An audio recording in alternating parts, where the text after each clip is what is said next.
Miq, përshëndetje, ju flas nga klinika Medea. Sot na është paraqitur me dhimbje në regionin lumbar ose në pjesën e mesit. Dhimbja nuk ka qenë lokalizuar vetëm tek mesi, por kemi pasur një shtrirje përgjatë këmbës, si orientuam pacientin të kryejë ekzaminimet e mëtejshme imagjërike të tipit rezonancë magnetike. Vumë re që kemi praninë një herë në diskale në zonën L5-1, e cila është shoqëruar me komprimim të nervit ishiatik.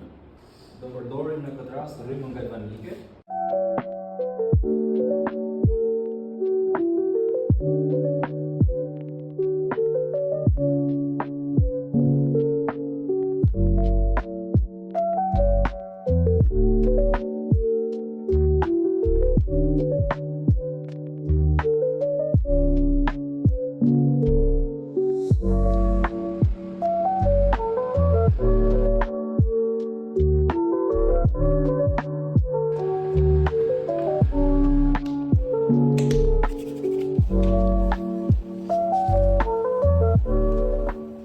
Tani jemi në fazën e fundit të trajtimit për sot dhe jo më pak të rëndësishme tek mobilizimet dhe tek traksionet.